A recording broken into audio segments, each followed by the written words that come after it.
Hello ಕನ್ನಡಿಗ ಶರಣು ಶರಣಾರ್ಥಿ. ಇವತ್ತು ನಮ್ಮ ಜಾಬ್ ಸರ್ಚ್ ಏನಪ್ಪಾ ಅಂತಂದ್ರೆ ಕೇಂದ್ರ ಬ್ಯಾಂಕ್ ನೇಮಕಾತಿ 2025 ಅಧಿಸೂಚನೆ ಪ್ರಕಟವಾಗಿದೆ. ಯಾವುದೇ ಪದವಿ ಪಾಸ್ ಆಗಿರ್ತಕ್ಕಂಥ ಅಭ್ಯರ್ಥಿಗಳು ಅರ್ಜಿಗಳ ಸಲ್ಲಿಸಬಹುದಾಗಿದೆ. ಒಟ್ಟು ಇಲ್ಲಿ 3500 ಹುದ್ದೆಗಳ ಅರ್ಜಿಗಳನ್ನು ಆಹ್ವಾನಿಸಲಾಗಿದ್ದು ಎಕ್ಸಾಮ್ ಕೇಂದ್ರಗಳು ಕರ್ನಾಟಕದಲ್ಲಿ ಇರ್ತಕ್ಕಂಥವು ಮತ್ತು ಉದ್ಯೋಗಾವಕಾಶ ಕೂಡ ಕರ್ನಾಟಕದಲ್ಲಿ ಇರ್ತಕ್ಕಂಥದ್ದು. ಇದೇ ರೀತಿ ಕೇಂದ್ರ ಸರ್ಕಾರ ಮತ್ತು ರಾಜ್ಯ ಸರ್ಕಾರದ ಯಾವುದೇ ಹುದ್ದೆಗಳ ಮಾಹಿತಿಗಾಗಿ ನಮ್ಮ ಯೂಟ್ಯೂಬ್ ಚಾನಲ್ನ ಸಬ್ಸ್ಕ್ರೈಬ್ ಜೊತೆಗೆ ಬೆಲ್ ಐಕನ್ ಕ್ಲಿಕ್ ಮಾಡೋದನ್ನ ಮರೆಯಬೇಡಿ. ಕೇಂದ್ರ ಬ್ಯಾಂಕ್ ರಿಕ್ವೈರ್ಮೆಂಟ್ 2025 ಅಂತ ಹೇಳಿದ್ರೆ ಕೇಂದ್ರ ಬ್ಯಾಂಕ್ ಇದರಲ್ಲಿ ಅಗತ್ಯವಿರುವ ಗ್ರಾಜ್ಯುಯೇಟ್ ಅಪ್ರೆಂಟಿಸ್ ಹುದ್ದೆಗಳ ಭರ್ತಿಗೆ ಅರ್ಹ ಹಾಗೂ ಆಸಕ್ತ ಅಭ್ಯರ್ಥಿಗಳ ಅರ್ಜಿಗಳನ್ನು ಆಹ್ವಾನಿಸಲಾಗಿದೆ. ಹುದ್ದೆಗಳ ಭರ್ತಿಗೆ ಸಂಬಂಧಿಸಿದಂತೆ ಹುದ್ದೆಗಳ ಸಂಖ್ಯೆ, ಕರ್ತವ್ಯ ಸ್ಥಳ, ವೇತನ, ಅರ್ಜಿ ಸಲ್ಲಿಕೆ ದಿನಾಂಕ, ಹುದ್ದೆಗಳ ಮಾಹಿತಿ, ಅರ್ಜಿ ಸಲ್ಲಿಕೆ ದಿನಾಂಕ, ಓವರಾಲ್ ಆಗಿ ಒಂದು ನೋಟಿಫಿಕೇಶನ್ ಬಗ್ಗೆ ಫುಲ್ ಇನ್ಫಾರ್ಮೇಶನ್ ನಾನು ನಿಮಗೆ ಈ ವಿಡಿಯೋದಲ್ಲಿ ತಿಳಿಸ್ಕೊಡುತ್ತೇನೆ. ಈ ವಿಡಿಯೋನ ಸ್ಕಿಪ್ ಮಾಡದೆ ಕೊನೆ ತನಕ ನೋಡಿ. ಹುದ್ದೆಗಳ ಬಗ್ಗೆ ನಾವಿಲ್ಲಿ ಮಾಹಿತಿ ನೋಡೋದಾದ್ರೆ ಯಾವೆಲ್ಲ ಹುದ್ದೆಗಳಪ್ಪ ಅಂದ್ರೆ ಗ್ರಾಜ್ಯುಯೇಟ್ ಅಪ್ರೆಂಟಿಸ್ ಇರ್ತಕ್ಕಂಥ ಹುದ್ದೆಗಳ ಅರ್ಜಿಗಳನ್ನ ಇಲ್ಲಿ ಆಹ್ವಾನಿಸಲಾಗಿದೆ. ಯಾವುದು ಗ್ರಾಜ್ಯುಯೇಟ್ ಅಪ್ರೆಂಟಿಸ್ ಇರ್ತಕ್ಕಂಥದ್ದು. ಹಾಗಾದ್ರೆ ಕರ್ತವ್ಯ ಸ್ಥಳ ನೋಡೋದ್ರೆ ನಾವಿಲ್ಲಿ ಹುದ್ದೆಗಳಿಗೆ ಆಯ್ಕೆಯಾದ ಅಭ್ಯರ್ಥಿಗಳು ಭಾರತದಲ್ಲೇ ಕೆಲಸವನ್ನು ನಿರ್ವಹಿಸಬೇಕು. ನೋಡಿ, ಕರ್ನಾಟಕ ಸೇರಿದಂತೆ ಭಾರತಾದ್ಯಂತ ಕೆಲಸವನ್ನ ನಿರ್ವಹಿಸಬೇಕಾಗತ್ತೆ. ಹಾಗಾದ್ರೆ ಖಾಲಿ ಇರುವ ಹುದ್ದೆಗಳ ಸಂಖ್ಯೆ ಎಷ್ಟುಪ್ಪ ಅಂತಂದ್ರೆ ಒಟ್ಟು ಇಲ್ಲಿ 3500 ಹುದ್ದೆಗಳ ಭರ್ತಿಗೆ ಅರ್ಜಿಗಳನ್ನು ಆಹ್ವಾನಿಸಿದರೆ ಎಷ್ಟಿರ್ತಕ್ಕಂಥದ್ದು 3500 ಹುದ್ದೆಗಳು. ಇದು ಭಾರತಾದ್ಯಂತ ಹುದ್ದೆಗಳಿದ್ದರೆ ಕರ್ನಾಟಕಕ್ಕೆ ಮೀಸಲಿರುವ ಹುದ್ದೆಗಳು 591 ಹುದ್ದೆಗಳ ಅರ್ಜಿಗಳನ್ನು ಆಹ್ವಾನಿಸಲಾಗಿದೆ. ನೋಡಿ, ಕರ್ನಾಟಕಕ್ಕೆ 591 ಹುದ್ದೆಗಳು, ಭಾರತಾದ್ಯಂತ 3500 ಹುದ್ದೆಗಳು. ಹಾಗಾದರೆ ಯಾವೆಲ್ಲ ಕ್ವಾಲಿಫಿಕೇಶನ್ ಆಗಿರ್ತಕ್ಕಂಥ ಅಭ್ಯರ್ಥಿಗಳು ಈ ಹುದ್ದೆಗೆ ಅರ್ಜಿಗಳನ್ನು ಸಲ್ಲಿಸಬಹುದು ಅಂತ ನಾವಿಲ್ಲಿ ನೋಡೋದಾದ್ರೆ ಅಭ್ಯರ್ಥಿಗಳು ಮಾನ್ಯತೆ ಪಡೆದ ವಿದ್ಯಾಸಂಸ್ಥೆಯಿಂದ ಯಾವುದೇ ಪದವಿ ಶೈಕ್ಷಣಿಕ ಅರ್ಹತೆ ಹೊಂದಿರತಕ್ಕಂಥ ಅಭ್ಯರ್ಥಿಗಳು. ನೋಡಿ, ಯಾವುದೇ ಡಿಗ್ರಿಯಲ್ಲಿ ನೀವು ಪಾಸ್ ಆಗಿರ್ತಕ್ಕಂಥ ಅಭ್ಯರ್ಥಿಗಳು ಈ ಅರ್ಜಿಗಳನ್ನು ಸಲ್ಲಿಸಬಹುದಾಗಿದೆ.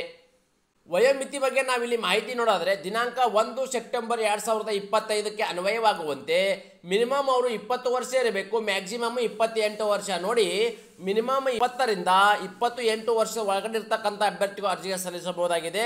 ಇದು ಜನರಲ್ ಕ್ಯಾಟಗರಿ ಸಂಬಂಧಪಟ್ಟ ಅಭ್ಯರ್ಥಿಗಳಿಗೆ ವಯೋಮಿತಿಯಲ್ಲಿ ಸಡಿಲಿಕೆ ನೀಡಲಾಗಿದ್ದು OBC ಅಭ್ಯರ್ಥಿಗಳಿಗೆ 3 ವರ್ಷ, SC/ST ಅಭ್ಯರ್ಥಿಗಳಿಗೆ 5 ವರ್ಷ, PWD ಅಭ್ಯರ್ಥಿಗಳಿಗೆ 10 ವರ್ಷಗಳ ಕಾಲ ವಯೋಮಿತಿಯಲ್ಲಿ ಸಡಿಲಿಕೆ ನೀಡಲಾಗಿದೆ.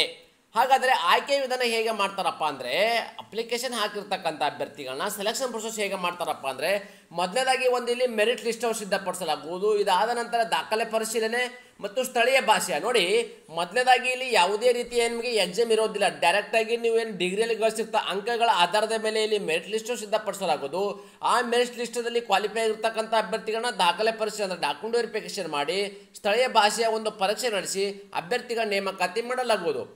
ಅದೇ ರೀತಿ ಈ ಆಯ್ಕೆ ಇರ್ತಕ್ಕಂಥ ಅಭ್ಯರ್ಥಿಗಳಿಗೆ ಪ್ರತಿ ತಿಂಗಳು ಸಿಗ್ತಕ್ಕಂಥ ಒಂದು ಸ್ಟೈಪಂಡ್ ಎಷ್ಟಪ್ಪ ಅಂದರೆ ಆಯ್ಕೆಯಾದ ಅಭ್ಯರ್ಥಿಗಳಿಗೆ ಮಾಸಿಕ ರೂಪಾಯಿ 15,000 ರೂಪಾಯಿ ಸ್ಟೈಪಂಡ್ ನೀಡಲಾಗುವುದು. ನೋಡಿ, ಇದು ಯಾವುದೇ ಒಂದು ಖಾಯಂ ಹುದ್ದೆ ಆಗಿರ್ಬೋದು ಅಥವಾ ಪರ್ಮನೆಂಟ್ ಜಾಬ್ಗೆ ಇರ್ತಕ್ಕಂಥದ್ದಲ್ಲ. 1 ವರ್ಷದ ನಿಮಗೆ ಅಪ್ರೆಂಟಿಸ್ ಟ್ರೈನಿಗೆ ಹುದ್ದೆಗೆ ಇದು ನೇಮಕಾತಿ ಮಾಡಿಕೊಳ್ಳಲಿದ್ದು ಅಪ್ರೆಂಟಿಸ್ ಟ್ರೈನಿಗೆ ಸಿಗ್ತಕ್ಕಂಥ ಸ್ಟೈಪಂಡು 15,000 ರೂಪಾಯಿ ಪ್ರತಿ ತಿಂಗಳು ಸಿಗ್ತಕ್ಕಂಥ ಒಂದು ಸ್ಟೈಪಂಡ್ ಆಗಿರುತ್ತೆ. ಅರ್ಜಿ ಸಲ್ಲಿಕೆ ವಿಧಾನ. ಹಾಗಾದರೆ ಈ ಅಪ್ಲಿಕೇಶನ್ ಹೇಗೆ ಸಲ್ಲಿಸಬೇಕಪ್ಪ ಅಂದರೆ ಅಭ್ಯರ್ಥಿ ಹುದ್ದೆಗೆ ಆನ್ಲೈನ್ ಮೂಲಕವೇ ಅರ್ಜಿಗಳನ್ನು ಸಲ್ಲಿಸಬೇಕು. ಈ ಆನ್ಲೈನ್ ಮೂಲಕ ಅರ್ಜಿ ಸಲ್ಲಿಸಬೇಕಾದ್ರೆ ಏನು ಅಪ್ಲಿಕೇಶನ್ ವೆಬ್ಸೈಟ್ ಇದೆ, ಆ ಒಂದು ವೆಬ್ಸೈಟು ನನ್ನ ಟೆಲಿಗ್ರಾಮು ಮತ್ತು ಯೂಟ್ಯೂಬ್ ಡಿಸ್ಕ್ರಿಪ್ಷನ್ ಬಾಕ್ಸಲ್ಲಿ ಲಿಂಕನ್ನು ಕೊಟ್ಟಿರುತ್ತೇನೆ. ಆ ಲಿಂಕ್ ಮೇಲೆ ಕ್ಲಿಕ್ ಮಾಡೋ ಮೂಲಕ ನೇರವಾಗಿ ತಮ್ಮ ಅರ್ಜಿಗಳನ್ನು ಸಲ್ಲಿಸಬಹುದಾಗಿದೆ.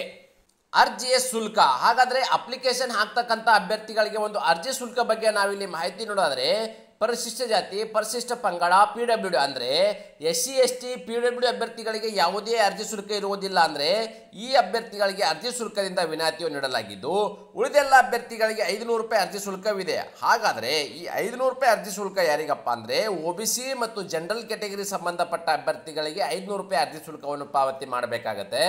ಹಾಗಾದರೆ ಈ ಅರ್ಜಿ ಶುಲ್ಕವನ್ನು ಪಾವತಿ ಮಾಡುವ ವಿಧಾನ ಹೇಗಪ್ಪ ಅಂದರೆ ನೀವು ಆನ್ಲೈನ್ ಅಪ್ಲಿಕೇಶನ್ ಹಾಕಬೇಕಾದ್ರೆ debit card, credit card, net banking, PhonePe, Google Pay ಮುಖಾಂತರ ಅರ್ಜಿ ಶುಲ್ಕವನ್ನು ಪಾವತಿ ಮಾಡೋಕ್ಕೆ ಅವಕಾಶ ಮಾಡಿಕೊಡಲಾಗಿದೆ.